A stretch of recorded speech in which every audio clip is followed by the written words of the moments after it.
On crée un réseau humain d'abord. D'abord. On oublie les technologies, pas de technocentrisme. D'abord, c'est un réseau humain qui se crée et une énergie humaine, une synergie créative et innovante entre des humains. Ça, c'est la première chose. Et puis la deuxième chose, ces humains, ils viennent d'univers totalement différents les uns des autres. On fait tomber les frontières, les champs disciplinaires. Moi-même, je viens de la culture. Je ne suis pas dans le milieu start-up, ni dans le milieu scientifique, ni dans le milieu santé. Par contre, quand on met un acteur culturel, un acteur social, un scientifique, un start-upper innovant, et qu'on commence à les mixer, à les hybrider autour de projets, autour d'idées, alors on crée de l'innovation. Mais pour moi, le plus important, c'est finalement, malgré les réseaux, les médias sociaux, qui sont des outils, la faculté à créer un territoire innovant, apprenant, entre des gens venant de divers champs, de diverses cultures. C'est ça qui crée l'innovation. Ce qui crée l'innovation, c'est faire tomber les cloisons. Il y a un enjeu social considérable parce qu'on est aujourd'hui dans des mutations scientifiques, techniques considérables. On est dans un changement de civilisation avec un système socio-technique qui change complètement. Les évolutions technologiques et scientifiques sont considérables et elles ne sont pas visibles des humains, visibles du quotidien des gens.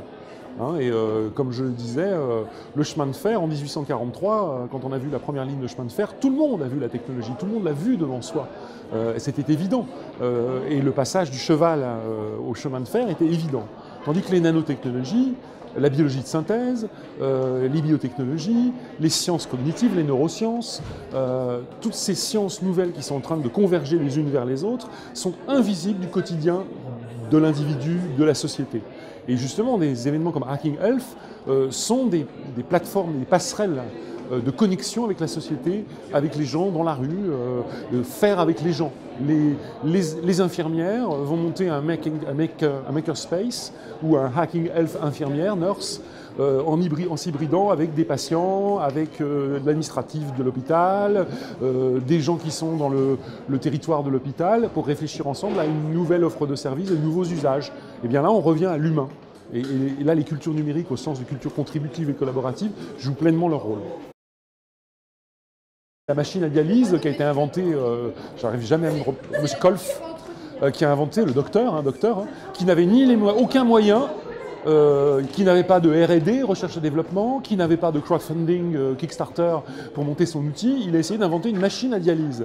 Alors comme il n'avait rien, mais il a pris des saucisses, de la peau, des saucisses, des petites bouteilles et une machine à laver de l'époque, en 1943. Et il a bidouillé une sorte de prototype. Il est considéré au MIT d'ailleurs comme le premier maker de la santé, puisqu'il a bidouillé il a fait du bidouillage, du bricolage, pour fabriquer une machine qui finalement est devenue la fameuse machine à dialyse. Donc une innovation disruptive absolument incroyable. Tout ça en bidouillant. Tous les modèles sont en train d'être repensés. Modèles sociaux, économiques, culturels. Tous ces modèles, les anciens modèles sont en train de s'effriter et se confrontent à cette nouvelle civilisation qui crée de nouveaux modèles. Mais évidemment, toute création de modèles crée d'énormes problématiques juridiques d'abord. Donc il faudrait repenser le droit in extenso, ne serait-ce que le droit de la propriété intellectuelle, le droit à l'accès, le droit... En fait, on est entre deux rives, entre deux continents, deux plaques tectoniques qui se frottent. Et le XXIe siècle est en train vraiment de construire la nouvelle civilisation. Et comme tout choc de civilisation, tout changement de civilisation, il y aura des morts, il y aura des nouveautés, il y aura des innovations, il y aura des choses très négatives et très dangereuses. Et pour moi, ce qui est le plus important, c'est l'intercession de l'éthique, du droit et du politique.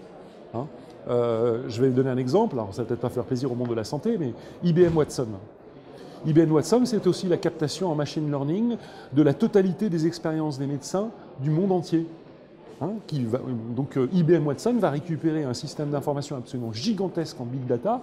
Alors bien sûr, ça va aider les médecins dans leur diagnostic au quotidien en temps réel, mais n'oublions pas qu'IBM Watson, cette machine, cette espèce de dieu de la santé, va capitaliser l'information des individus. Moi, ça me questionne.